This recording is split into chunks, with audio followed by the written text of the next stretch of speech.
What's up, crew? Welcome to Filming in Progress, the show that takes you backstage into the world of local businesses and the people who make them shine. We're excited to introduce Alex Sangster, the visionary behind Sarjesa. Alex's tea company not only promotes awareness for missing and murdered Indigenous women and girls, but also funds important violence prevention programs for women in need. All right, Alex, where are we? You're at my tea factory. This is the Sarjesa tea factory. Its headquarters. It's the first one. First of? First of hopefully 3. Where are you planning on being next? Well, I want to open a facility in the States, and then I want to open a facility in one of the countries that we source from. But I don't want to do it the same way where we have like total ownership. I just want to have it established and community-led and run, just so that we can have a better understanding of our supply chain would be the purpose of that, and serve a different market. Amazing. I'm excited to dive into all that. But going back, so Sarjesa, correct me if I'm wrong, was the result of a school project. Kind of, yes. Solidarities was actually part of a school project. I started, the class project was on Indigenous activism and resistance, and it was facilitated by Dr. Renee Watchman. She's probably the most amazing professor. If you ever have the opportunity to sit in on one of her lectures, do it, because she's amazing. And she was at MRU, and now she's at a different school in a different province. But as part of our degree, we were challenged to take essentially activism and make it into an everyday experience. And so part of the project was we studied different types of activism. So we looked at the Oka crisis, we looked at missing and murdered Indigenous women and girls, the occupation of Alcatraz, and just what social movements can be.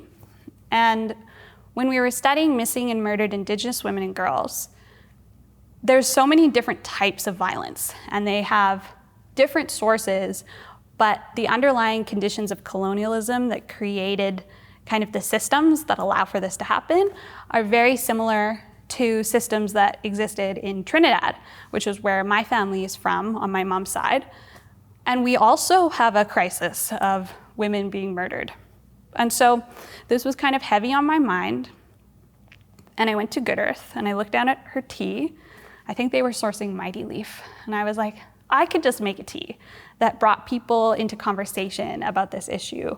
And our communities could share knowledge and like resources.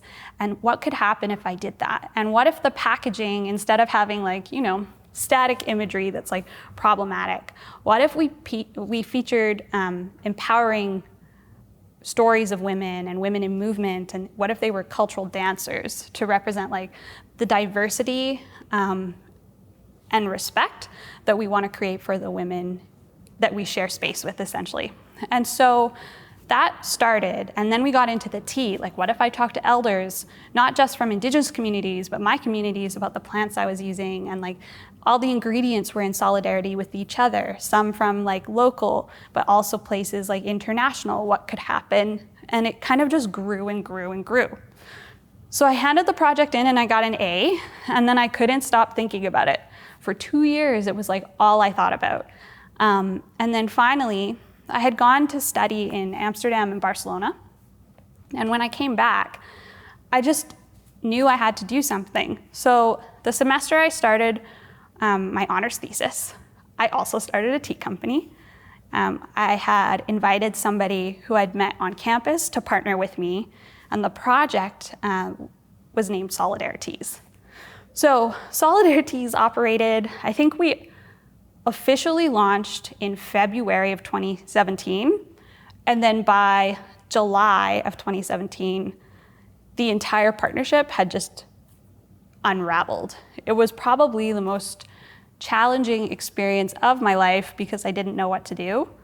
I wasn't sure if I would have to buy out this partner, or like, my dad's in prison. The only kind of dealings I've ever had with lawyers is like for crime. So the story I had about how to solve the problem was very scary. And I got really depressed. And I just like stayed in my room for like a whole week, just crying. And then my mom came over one day and she said, get up, we're gonna figure this out because we don't give up. We don't let people take things from us. And after that, we started going to all of these different lawyers to figure out like what to do. We didn't have a shareholders agreement. Always have a shareholders agreement. It'll make it easier to untangle those sorts of things. And then by the end of August, I had bought out this person's shares. And I had this company that I now owned 100% of. And I wasn't sure that I could keep going or that I wanted to keep going with it. And we had been donating, at that point, I think it was $1.50 for every pouch of tea we sold, to the Awatan Healing Lodge Society. They're an Indigenous-led women's collective that supports women who are accessing shelter spaces, and they're amazing. And I went to see them, and they gifted me with a name and an eagle feather, and some of the elders that we had connected with kind of just echoed that this work came to me. I didn't come to it, and so it's my responsibility to steward it in a good way. And so that's what I've been trying to do ever since. I ran into an issue with the trademark for solidarities, and so we dropped its whole identity, and there were months where I didn't know what to call this tea company. And finally, our lawyer, Alan, was like, it has to have a name on the incorporation documents. Like, you have to find something. And Aislinn was doing my packaging, and she was just like, it has to have a name. So I went to my post-colonial theory textbook, and I just started putting together sounds that I really liked. And I couldn't call it Sargasso because of the sea. And then we picked a different one, but in a different language it meant spit, so we couldn't use that. And so finally, Sarjesa. And everybody was so sick of me by this point. And one of the elders was just like, Sarjesa, perfect. It's a lovely feminine name that now represents the spirits of all the women who have passed, who you're trying to like support with this work. And that was the end of that, and the beginning of like Sarjesa being what it is today. Our model changed a lot. So we started with like donating proceeds, and that was how I thought at 23 that I was gonna solve domestic violence. I mean, maybe somebody else could do it that way, but for me, it really became about supply chain and how we're working with women in supply chain, but also how we're engaging with our packaging and our social media, and that was how we got to where we are. We opened our first manufacturing space that was ours in 2020. It was actually the room upstairs, it's like 400 square feet. And we had our machines going. And on that journey, I kind of started manufacturing for other people who had small brands but like couldn't afford machines. And that led to a lot of really strong relationships where I would say, hey, I want to source from this farm because they're doing really great things. Would you want to move your chamomile over to this product too? We can reduce costs. And it's just been wonderful. Incredible. What a cool story. Yeah. Was it so social first, obviously, right? It wasn't about the tea. It was about the social aspect of it. How do you go about building a business that's social first? And are there complications that might be, unique to that sort of business? Yeah. So I'm really blessed in that I was coached by the Trico Foundation, and they think it's not about social or entrepreneurial, it's about how you blend the two together. They have this amazing slide where they show like a cup of yellow and a cup of blue and like different ways that you can combine them. So you might have blue on the bottom and yellow on the top, but the really powerful models are green models where you can't separate the yellow from the blue. You don't know which is more important. And those models are really hard to find. It's just a different way of thinking. And I think for so long we've looked at as either social or entrepreneurial, that like it's a paradigm shift to think that they can increase, social can increase value over and above buying social. So it's not about social first, it's about kind of knowing your why. And for us, it was like supporting women to step out of domestic violence through tea and pursuing that, and then making trade-offs so that, you don't have to kind of make one shareholder lose out or stakeholder lose out more than others. Mm-hmm. So in aligning with those values, did you find that you found people just naturally resonated with the brand and the product and that sort of thing? Sometimes. There's good and bad, right? Like if you put too much emphasis on the social, like we would go to hire and people would love the company and the mission and then arrive at work and realize they don't like making tea because it's a manual job. And so I really want to make quality tea, and I believe that you can't have quality tea. Well, I mean, you can, but it's not going to be as good if there's violence towards women in the supply chain. And so we've just been relentlessly testing different ways of having that social impact that still leads to a better quality cup of tea. Yeah. How do you go? So obviously there's a large amount of steps involved in making tea, right? How have you gone through all those steps and ensured that every step aligns with your mission? Okay, so it's really hard for me to separate my work with Trico from like this work because they have all of these worksheets. And for my first year of being a summer student that just stayed forever at the foundation, I had half of my day where I would work on their materials, and then the other half I would test their materials on the tea. And they have this worksheet that is steps, key steps, and costs. And so you look at all the key steps, you look at all the costs, and then you connect them back to your why. And that was a really practical way of connecting things to the why. There are things that kind of emerged on accident. Almost our whole team is women. And that's not because I intentionally made the effort to hire diverse women. It's just that I am a small, diverse woman, and those are the friends who would come and work in my factory at that point. And so now kind of codifying that into what is our culture, what is our practice, how are we going to sustain this as we grow, as we buy other businesses, how are we going to, not impose our culture and our way of doing things, but really help people see the larger why and how they can align their steps with that why. Love it. When you were growing up, I'm gonna go back a little bit.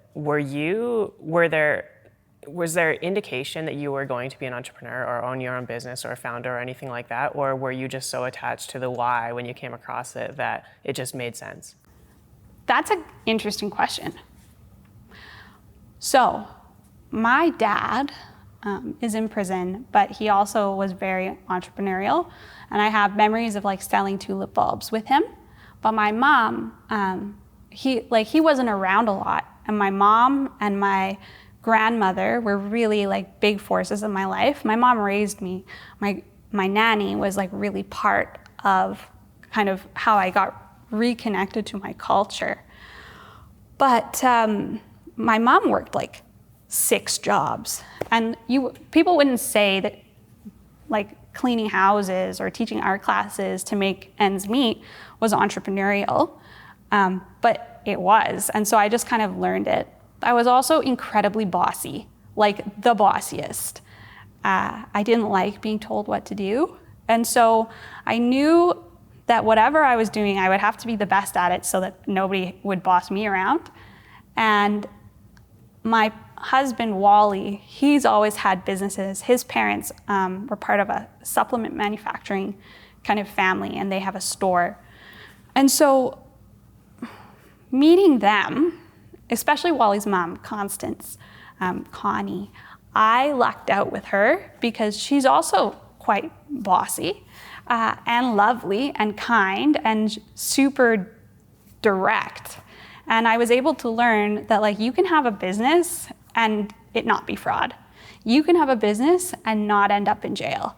And that healed a lot of stuff for me. So when we started the tea company, I was ready to be an entrepreneur. I have 2 brothers. One of them, Nick, he's 16 years older than me, and he has a mountain bike racing store. And he was always really adamant that I didn't have to go the route other people did, that I could do whatever I wanted. If I wanted to have a business, I could have a business. If I wanted to be a film director, I could have that sort of job, which is what I wanted to do for a long time. Did you always believe that you could do whatever you wanted, or was there kind of a step or a part or a moment in your journey that kind of proved that was the case? I always believed that I could do anything I wanted. Not because people were telling me that always, but because all the books I read, like Harry Potter, Heidi, Rebecca of Sunnybrook Farm, nobody had really functional parents, and everybody was going through challenges, and they all ended up living great lives. And so I really think that is what made me believe I could have whatever I wanted or be whatever I wanted to be, more so than kind of people telling me.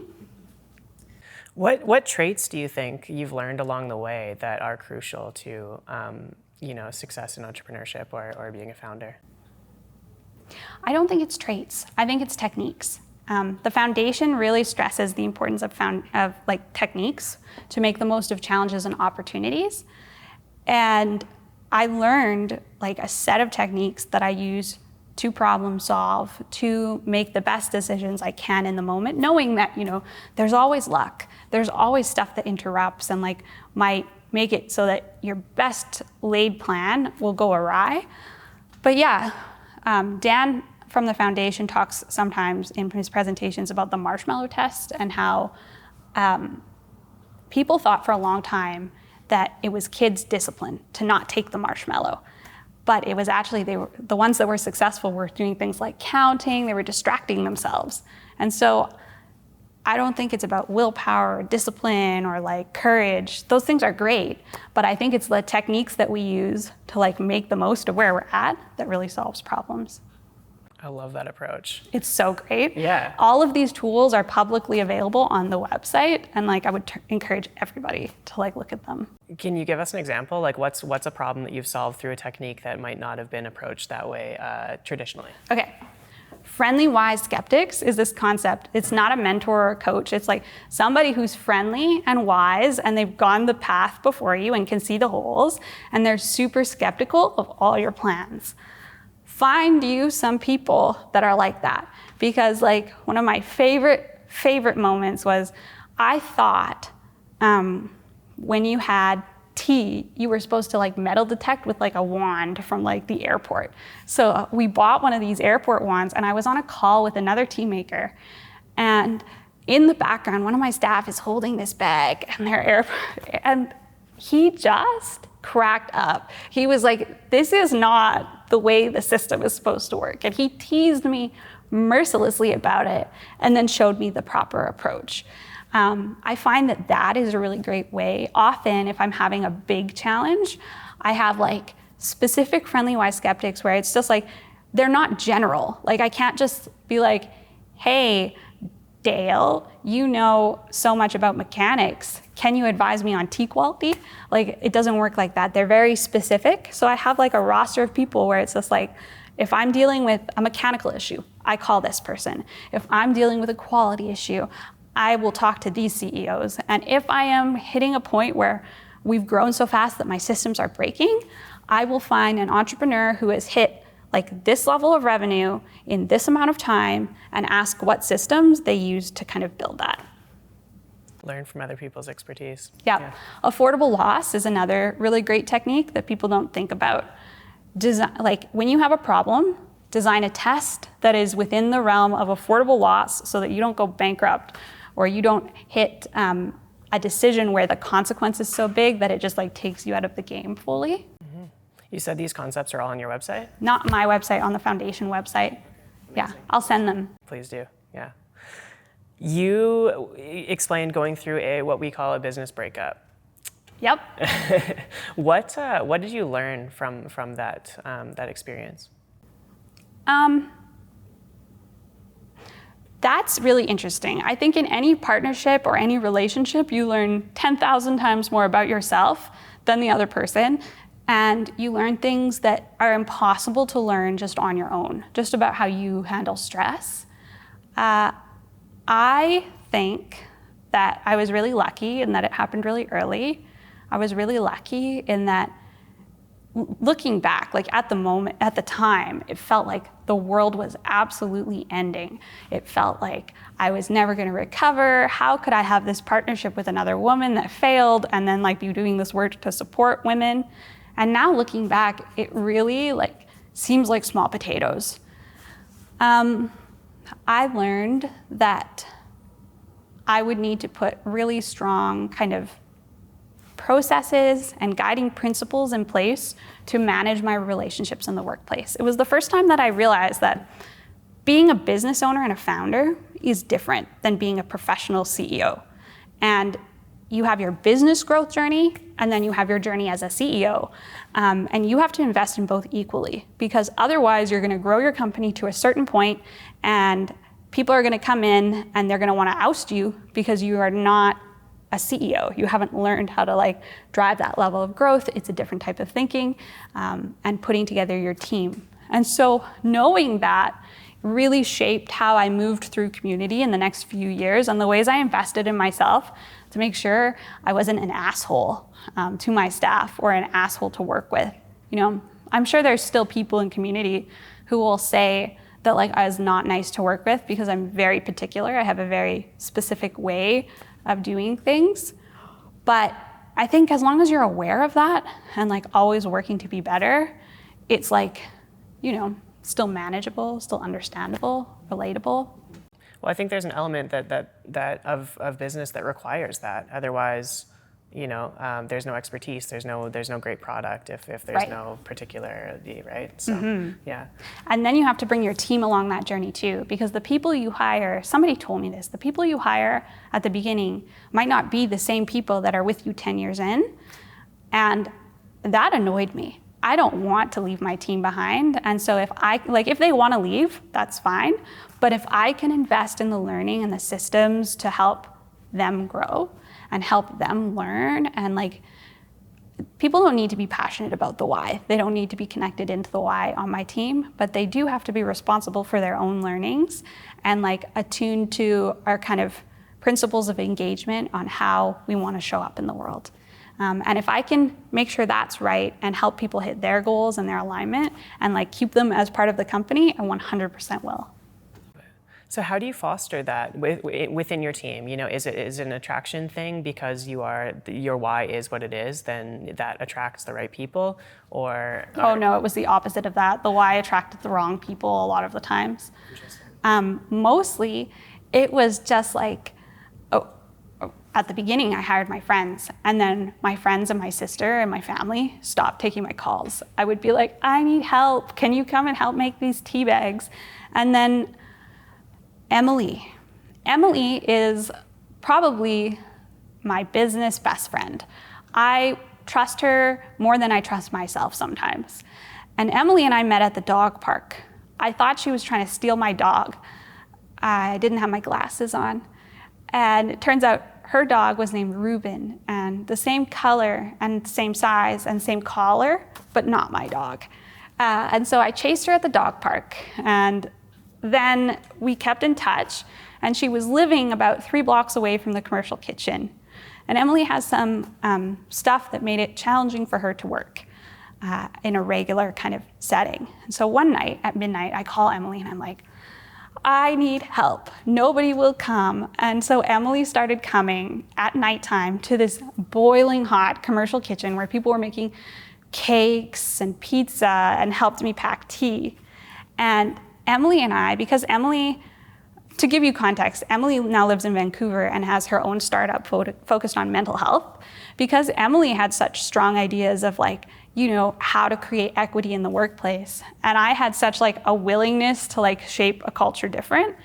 We built systems and we worked together, and it got us through like a lot of really challenging things. Like during COVID, half my staff were vaccinated, half of them did not want to be vaccinated. How as a business owner do you handle those sorts of things? And Emily and I talked about what are our rules of engagement, how are we gonna show up? And what we decided was like, we're gonna follow the law and we're gonna do everything. We're gonna wear the PPE and we're gonna encourage people to still be in dialogue with each other and like talk about other things, because I don't want a divisive fighting workplace.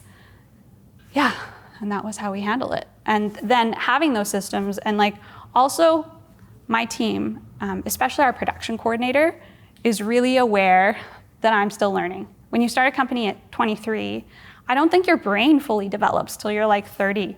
And so there are moments where she'll be like, somebody will ask me something and she'll be like, Alexandra probably hasn't learned how to do that yet, but we're gonna learn and we're gonna figure it out. And having that sort of culture and empathy towards each other is like game changer. And then we bring in people who have expertise, like Thomas is our machine maintenance technician. He knows what he's doing. And he also is a great teacher for our team and really brings in a lot of knowledge, but also learns from our production staff about like some of the things, like he worked on airplanes. He didn't work on teabaggers, so had to teach about like our safety systems, our health systems. We still have a long way to go, but that willingness to learn and that openness, like truly being open to being wrong, is so important. And I learned that from Dan at the foundation. He always said that you have to be open to being wrong, and I never really understood what that meant until like, I want to know if I'm doing it wrong, because how else am I gonna fix it and grow to be better? And that wasn't until we started really growing quickly, and I realized, oh, I actually have so much I need to learn if I'm gonna get where I wanna go. Do you think that curiosity is important to learn the next steps and that sort of thing, or do you kind of learn by failing and doing it better next time? I used to learn by failing, and then I made some really great friends where it's easy to be curious when you're met with kindness and understanding. I think that rigidity and like being met with a stone wall is the quickest way to kill curiosity. So it's a practice that we're still working on. Is there a world where someone like Emily would be a business partner of yours, or are you? Oh, 100%. I don't think so right now, I think that the way we look at it is I am the person who takes the most risk. If something goes wrong, it's on me and on my team. Not on them in the same way, but it's like I didn't put the systems in place to support them with like getting what we needed. And so that's a huge responsibility. And you have to find people who are willing to take that responsibility. And I just wouldn't want to put that on any of my team. You said before that, correct me if I'm wrong, it's $1.50 per tea bag? It started as $1.50. Okay. Then it moved to 20% of profits. And then we had hard decisions about profitability, because like we could be super profitable if we used unethically sourced tea and just like, did it a different way. That would be no problem. But because we're making decisions about our social impact, it actually reduced the amount that we're able to donate.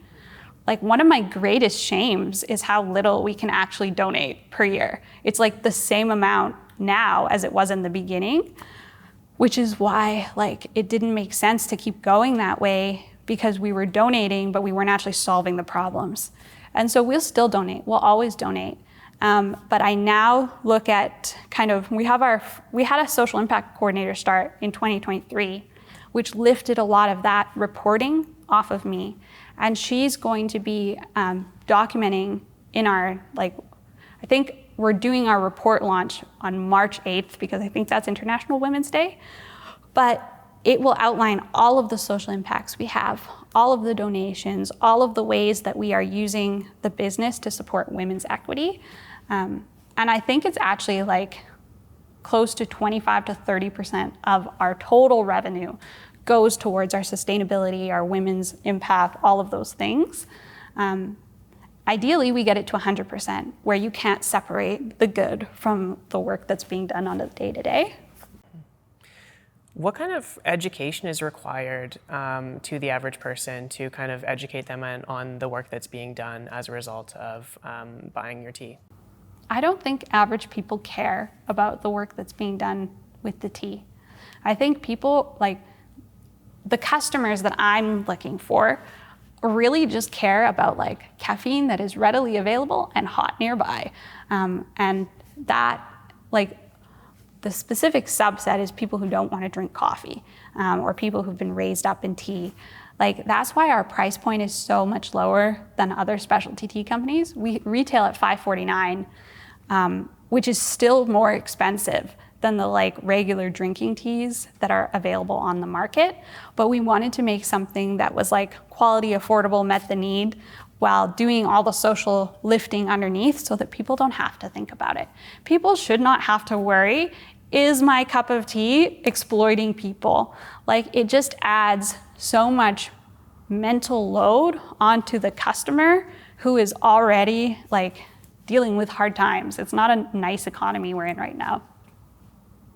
Is there anything that we could do to, does that bother you that, you know, they have to separate those mentalities, or are you just happy that you are able to use proceeds to? I mean, if they want to know more, like, we're happy to tell them.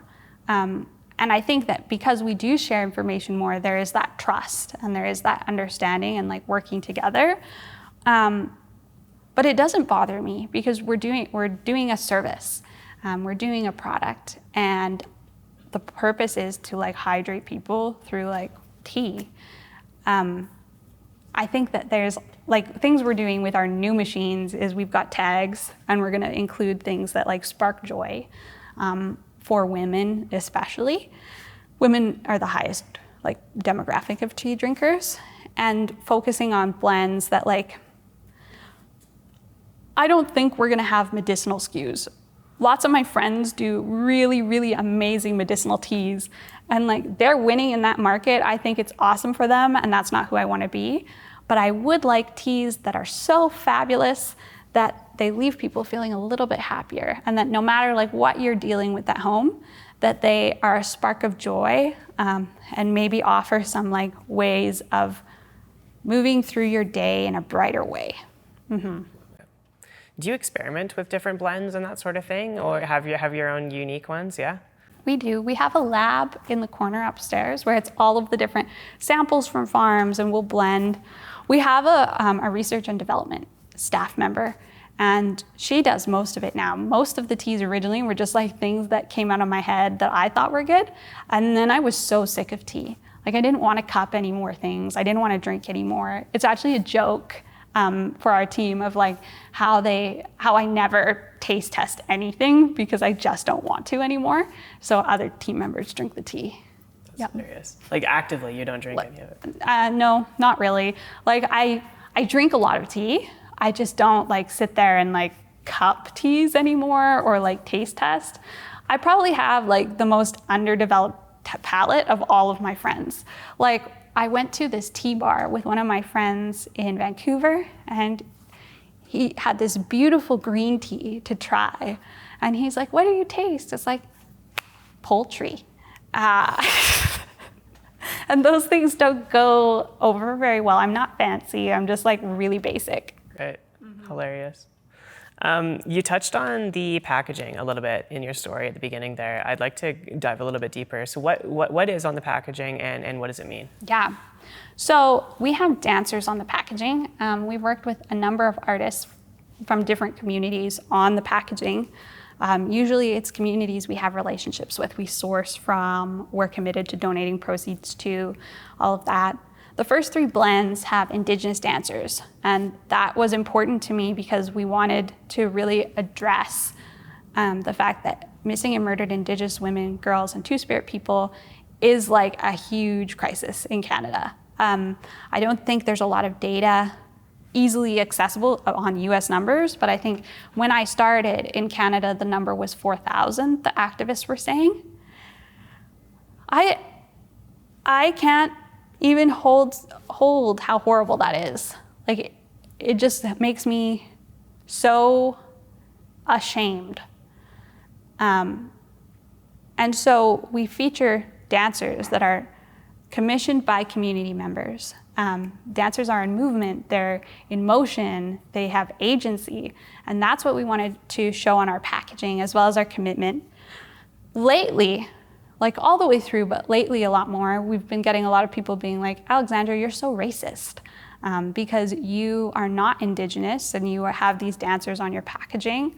Or like, you know, my one box has my Auntie Tacita, She's Guyanese and she's Black. And so some people have been like, you're not Black, but you have a Black dancer on your packaging. And that has been really challenging because I think sometimes when people are talking about these really hard issues, instead of attacking the argument or the logic or like the why and like breaking it down into things that could be done better, people just quickly go into attacking your character. And I have trouble making decisions purely off of somebody's opinion of our character to use that to take away something that has been impactful for so many other people has been challenging. But if we're really being open and willing to learn, then we should be listening always to the feedback underneath the criticism. So maybe our messaging isn't right. Maybe we're not talking enough about like where these dancers come from. How can we take this as like a learning moment and like leave the personal attacks out of it? And that is a practice, like embracing that and being truly open to the learning and like really knowing that, you know, I have people in the community who I trust more than anybody. And they will tell me if the packaging needs to change and why, but it won't be because like, you know, somebody called me a basic white girl online. I'm mixed race. How do you handle those criticisms? It can't be easy both from a personal standpoint and the business standpoint. I mean, I probably shouldn't be the one manning the Instagram anymore. We're getting too big. I like to invite people to come have tea, come visit the factory, come see the space, come have conversation, come connect to the communities that we're actually working with who can like talk about the processes. Because this work is imperfect, right? We don't really have any good role models of like, this is the proper way to engage with community. So that's what I like to do. Oftentimes, like, it works. People will come and we'll have conversation. And even if I can't change their mind, that's not the point. The point is they can get a better, clearer understanding. And they often leave like really good feedback on like things that could be improved or changed or like work together. If we can work together and understand like the intent is good, let's shape this as like a community, that's really good. There's been a couple people where I like have to block them. Mm-hmm. Do you think that's ignorance or just maybe misinformation, or where does this issue stem from? Okay, the last time this happened, one of my team mentors actually called me and he's like, you got to stop talking about this and about these like experiences you're having with these people. You know how many people get angry that I donate part of our proceeds to Amnesty International? A lot of people don't like Amnesty International. And he's like, this is your business. This is like, you should feel free to show up and do the work that you feel that you are called to do. And I don't know if I fully agree with that. I think that we have to like find ways of hearing the feedback and changing and never get so alienated from like who we were at the start that we can't like see that things need to evolve and be updated. Sometimes like the more successful I get, and the further away I get from like the young person I was who was experiencing like real hardship, real challenge that this work spoke to. And so it's cultivating like understanding of the margins, not just the center, even as we move closer to the center. Part of that is just like surrounding myself with people who know kind of what is really happening on the ground and how we can best support. Yeah, love it. So you mentioned this is your first facility and you have 2 more in mind. Yep. Are those plans already in place? Are they coming together? They've made it to the whiteboard. So we have a whiteboard where it's like hills, rivers, mountains, and we recently included meadows. Somebody put meadows on, like when I posted about it on LinkedIn, I was like, that's really good. So it's like 0 to 3 months, 3 to 6 months, 6 to 18 months, and then plus 24 months. And we map it out based off of like, these are the key thresholds and making sure we have the things in place to like move them forward. Rivers, you know that you need X amount of resources or different types of resources to cross, but you also know, and this is what I think is so special about this framework, how long it will take to cross those. And ideally you're using it in conjunction with friendly wise skeptics, because then they can actually tell you, it's like, oh, this is not going to take 4 months. This is going to take like a lot more. And these are the specific holes that you're going to have to watch out for, and like really key insight. So they've made it to the board. Love it. How important is having that vision? You know, like setting those goals and knowing approximately how long they're going to take and when they're going to happen, that sort of thing. They motivate me for sure, and I do most of the like organizing around like the resources needed and making sure my team has the resources needed to be successful in their roles, so that we can hit the targets and the goals on time. Sometimes. And so they motivate me, but I also think it's nice for the team to see where we're going and kind of the grand plan, because there is no real like, okay, your friendly wise skeptics are awesome and you should follow mostly what they say, but you also have to take it with a grain of salt and double check that it's right for your situation always with any sort of advice, because you can't copy somebody's exact journey. All you can do is be like, these are the key things that they know a lot about. How can I learn about those same things and develop my own mental models so that I'm not missing too many things? It will never be perfect. You'll never have perfect knowledge, but you can get somebody's perspective on the general path up the mountain, but it's never identical because time and circumstances change.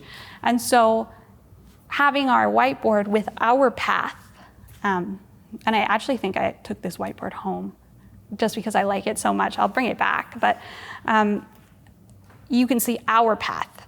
We know, like, we have the people who are consulting on the path, but this is our journey and this is where we think we're going. We might need to pivot, we might need to adapt, but this is the general like direction. Which is so much more important than not having a direction. Exactly, yeah. Or just like, you know, if I had no direction, I wouldn't be at this stage. Right. Mm-hmm. Awesome. Time management. It's hard for all of us, but you are at the foundation 4 days a week, then you're here. Tell me about how you decide to manage your time. So I started at the foundation, and for like 3 years we worked remotely. So it was easier because like I could work from 7 until the end of the day at the foundation, and then just like roll over to my personal laptop and begin work at the tea factory. And then about 1.5 years ago, I moved over to Trico Communities, and I'm an operations manager for their startups, and I'm there 4 days a week. And that was when my role really had to change, and I was lucky that I had the team in place. Like, I stepped off of production. I'm off of it almost completely. I'll come in and help if they need, but I have a really great team who's doing that work. And I am doing all of the paperwork and interning, and sometimes at night I'll come in and I'll clean. If like they've had a really big production day or they need extra help, I'll come in at night and do things. But mostly I'm working like in the daytime, and then I'm on the laptop at night doing all of the things. And then on weekends, I'm doing tea stuff as well. So Friday, Saturday, Sunday. Does it ever feel like a lot or too much? When things are going wrong, for sure. Like if, say we have a machine issue, before we had our maintenance staff, they would be calling me or Wally to like fix these issues. And that was a lot because I'm at work and I'm often putting out fires at work because like, you know, it's multiple startups. But now those days are becoming less and less. So it's actually getting easier. I don't think, okay. What I'm gonna say is gonna be controversial, and I hope that other founders can forgive me. I think people enter in full-time to their business way too soon. Like, we think that our businesses need us. They don't. They need systems, they need standard operating procedures, they need different highly trained skill sets that we don't have because we're like visionary and a jack of all trades and operations. I've seen a lot of founders join their businesses too soon, and then they're the only ones working in it. They don't have the SOPs, they don't have the processes in place, and they're paying themselves not what they should be being paid. They should be working in other jobs where they can be paid more, and then the business can like actually have time to build sustaining revenue to be able to afford people of like quality and stuff like that. People often are like, you're not like fully committed to your business. You are like expecting full-time results for part-time efforts. And I just want to roll my eyes, because it's like, tell that to my team who is working full-time at the business that they're not having full-time efforts or the results of those efforts, and that I'm not fully committed. Tell that to my suppliers.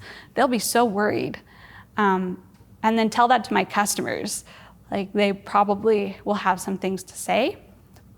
Yeah, so that's my opinion. That foresight to want to create the SOPs and, you know, figure out those systems before going full-time in the business is definitely unique. Was that a learned trait, or were you full-time at the beginning and then you decided this afterwards, or how did that come about? No, I've never been full-time. SOPs became really important. I forget where I learned it, but it was a learned thing. I want to be the best CEO as a personal goal. And so I have to make sure that I am investing in the resources that the best CEOs have. And they all have SOPs. They all have processes and like plans. You know, one of my friends, Darren, I messaged him yesterday on LinkedIn. I'd heard this podcast where he talked about the moment you step out into the field and it's either all clear or you hear the click of a landmine. And I asked him, I was like, what do you do? Because he didn't elaborate. He's another CEO of Smith Tea, and he's amazing. He said that like you can do the standard stuff for business, where you like look at your margins, you look at your product price, placement, all of the standard business stuff, but it's the people thing that is like where the real landmines are. And like you have to tread so carefully. And part of the benefit of having SOPs, having processes, is that my team can come in, and at the start, they maybe do it 80% as good as I do. But then like 2 months in, they're doing it like 180% better than I could, better than I want to. And that's how you build capacity.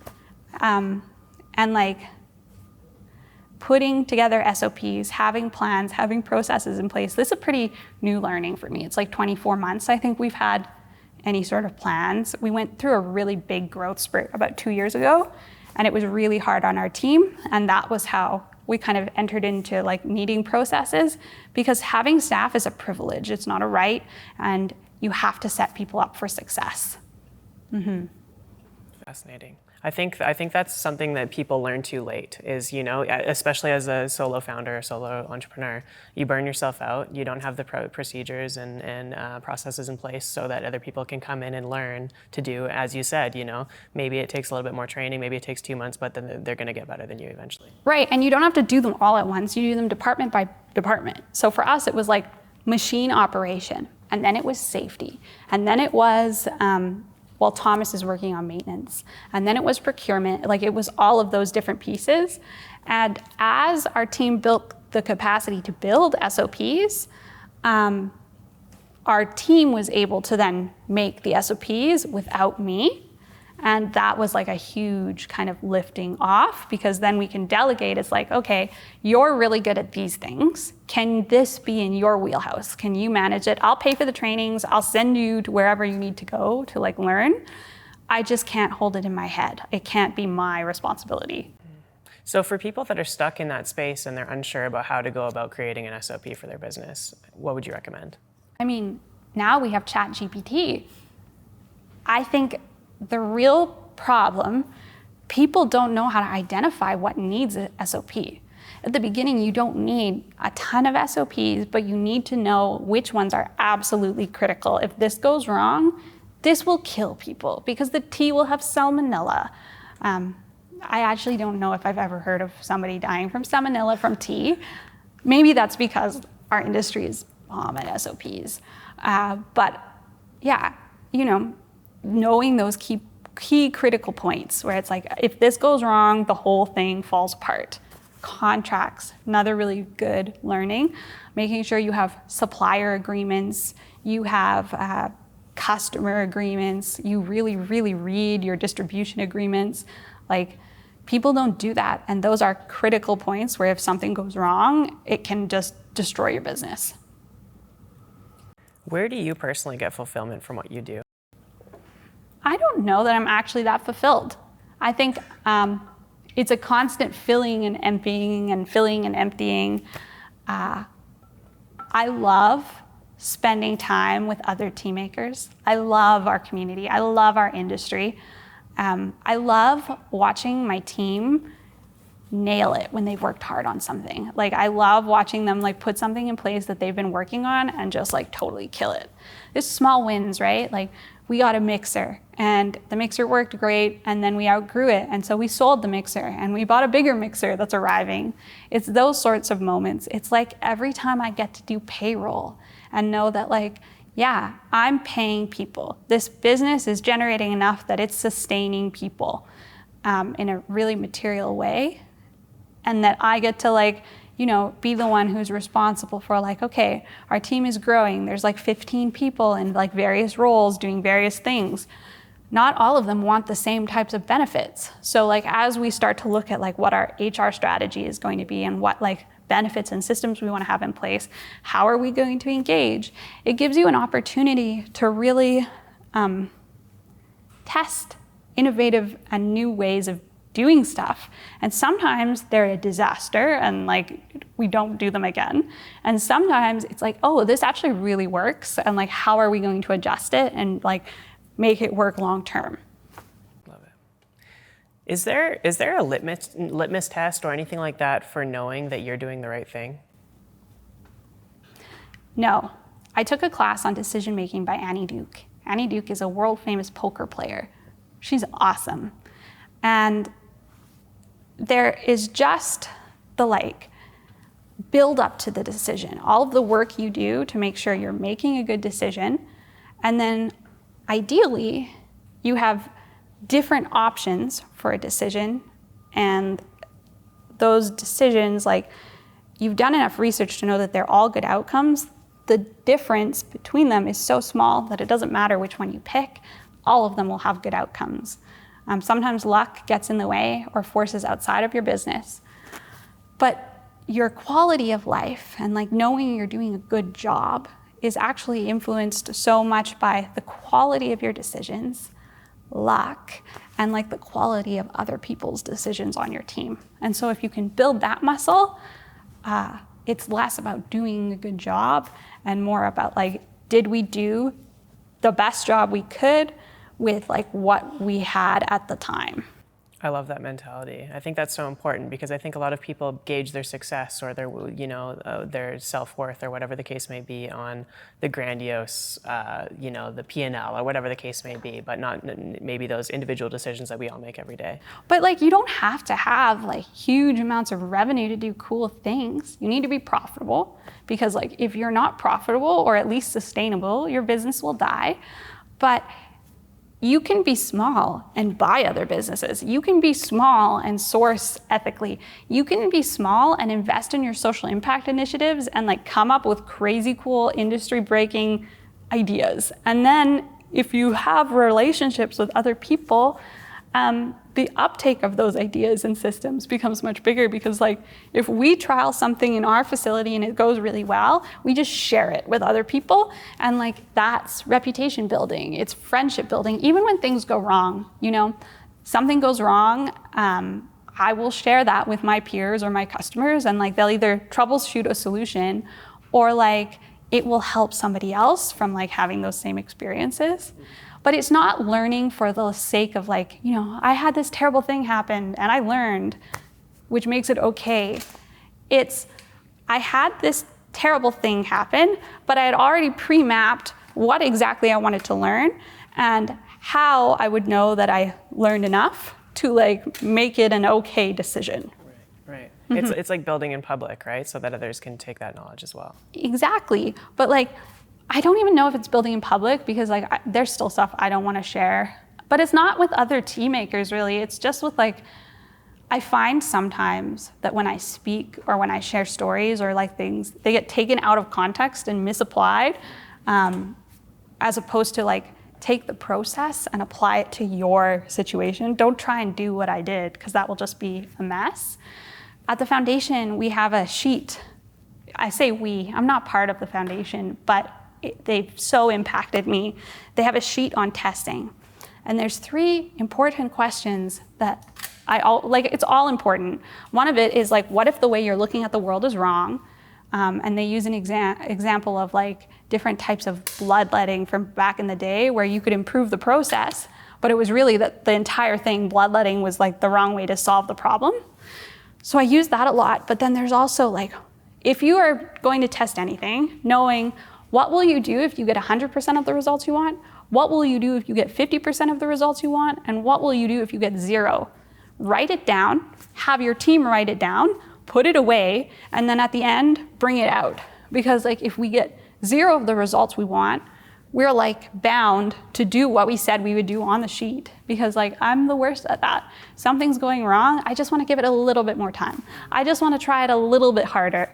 But if I know exactly what I'm looking to learn and I'm not getting it, I maybe need to revisit the drawing board.